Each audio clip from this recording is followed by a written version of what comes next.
Assalamualaikum warahmatullahi wabarakatuh. Perkenalkan, nama saya Nova Rizky Sumiati dengan nomor NPM 217550058 dari program studi akuntansi perpajakan kelas 3B. Di sini saya akan membuat video pembelajaran mengenai laporan arus kas atau PSAK 2 untuk memenuhi mata kuliah akuntansi keuangan menengah 1 pada pertemuan minggu ketiga. Topik pembahasan yang akan saya bahas pada video kali ini, yang pertama adalah definisi dari laporan arus kas, kemudian yang kedua manfaat laporan arus kas, yang ketiga klasifikasi atau komponen apa saja yang ada dalam laporan arus kas, dan yang keempat contoh dari laporan arus kas. Laporan arus kas adalah laporan keuangan yang menyajikan jumlah aliran kas yang masuk ke perusahaan atau cash inflow dan jumlah aliran kas yang keluar dari perusahaan atau cash outflow, dan perubahannya selama satu periode tertentu. Laporan arus kas mencakup kas dan setara kas, yaitu kas di tangan, simpanan giro, dan tabungan.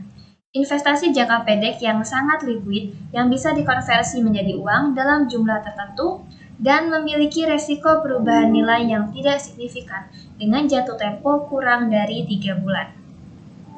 Kemudian klasifikasi dan komponen arus kas. Yang pertama yaitu arus kas dari aktivitas operasi, kemudian arus kas dari aktivitas investasi, dan arus kas dari aktivitas pendanaan. Manfaat laporan arus kas yang pertama yaitu kemampuan perusahaan memperoleh kas. Tujuan utama dari pelaporan keuangan adalah memberikan informasi yang memungkinkan untuk memprediksi jumlah, waktu, dan ketidakpastian arus kas di masa depan. Dengan memeriksa hubungan antara pos-pos seperti penjualan dan arus kas bersih dari kegiatan operasi, maka dimungkinkan untuk membuat prediksi yang lebih baik atas jumlah, waktu, dan ketidakpastian arus kas di masa depan, dibandingkan dengan jika menggunakan data dasar akrual. Kemudian, yang kedua yaitu kemampuan perusahaan untuk memenuhi kewajibannya, misalnya membayar dividen. Secara sederhana, kas adalah hal yang penting. Jika perusahaan tidak mempunyai kas yang cukup, maka gaji karyawan tidak dapat dibayarkan. Laporan arus kas menunjukkan bagaimana kas digunakan dan dari mana kas itu berasal. Karyawan, kreditor, pemegang saham, dan pelanggan memiliki kepentingan dengan laporan ini karena menunjukkan arus kas yang terjadi dalam perusahaan. Kemudian yang ketiga yaitu menjelaskan laba akuntansi dan laba tunai. Angka laba bersih merupakan hal yang penting karena memberikan informasi tentang keberhasilan atau kegagalan sebuah perusahaan bisnis dari periode ke periode lainnya. Yang keempat yaitu pengaruh kegiatan investasi dan pembiayaan kas dan non-cash terhadap posisi keuangan perusahaan. Dengan memeriksa beberapa kegiatan perusahaan seperti kegiatan investasi perusahaan yaitu pembelian ataupun penjualan aktiva, kegiatan pembiayaan, maka seorang pembaca laporan keuangan dapat memahami dengan baik mengapa aktiva dan kewajiban bertambah atau berkurang selama satu periode. Selanjutnya, di sini saya akan membahas mengenai komponen atau klasifikasi apa saja yang terdapat dalam laporan arus kas. Yang pertama yaitu arus kas dari kegiatan ataupun aktivitas operasi. Aktivitas operasi adalah aktivitas penghasil utama pendapatan entitas dan aktiva lain yang bukan merupakan aktivitas investasi dan pendanaan. Indikator utama untuk menentukan apakah operasi dapat menghasilkan kas untuk melunasi pinjaman dan memelihara kemampuan operasi entitas untuk membayar dividen dan melakukan investasi. Kemudian inflows terdiri dari atau arus kas masuknya bisa terdiri dari penerimaan dan penjualan barang atau jasa, kemudian penerimaan dari pendapatan sewa, dan penerimaan dari pemberian untuk bank dan penjualan sekuritas dari perusahaan efek. Kemudian untuk outflows-nya atau kas keluarnya terdiri dari pembayaran kepada pemasok barang dan jasa, kemudian pembayaran untuk karyawan, pembayaran klaim atau asuransi, pemberian efek atau perusahaan efek, dan pemberian kredit, serta pembayaran biaya operasi. Kemudian yang kedua yaitu aktivitas investasi. Aktivitas investasi adalah perolehan dan pelepasan aset jangka panjang serta investasi lain yang tidak termasuk dalam setara kas. mencerminkan pengeluaran untuk sumber daya yang dimaksudkan menghasilkan kas di masa depan. Bahan utama penyusunan dari arus kas investasi ini adalah aset tidak lancar komparatif. Kemudian inflows-nya terdiri dari penerimaan, penjualan aset tetap tidak berwujud, dan aset jangka panjang lain. Kemudian penerimaan kas dari kontrak future atau forward atau future untuk pendanaan, dan juga penerimaan penjualan instrumen utang atau kas lain yang diperdagangkan. Kemudian outflows terdiri dari pembayaran kas untuk membeli aset tetap, aset tidak berwujud, dan biaya pengembangan dikapitalisasi. Kemudian pembayaran kas dari kontrak future, forward, dan swap untuk aktivitas pendanaan, dan juga pembayaran untuk membeli instrumen utang atau ekuitas atau ventura selain untuk diperdagangkan. Selanjutnya adalah arus kas dari aktivitas pendanaan.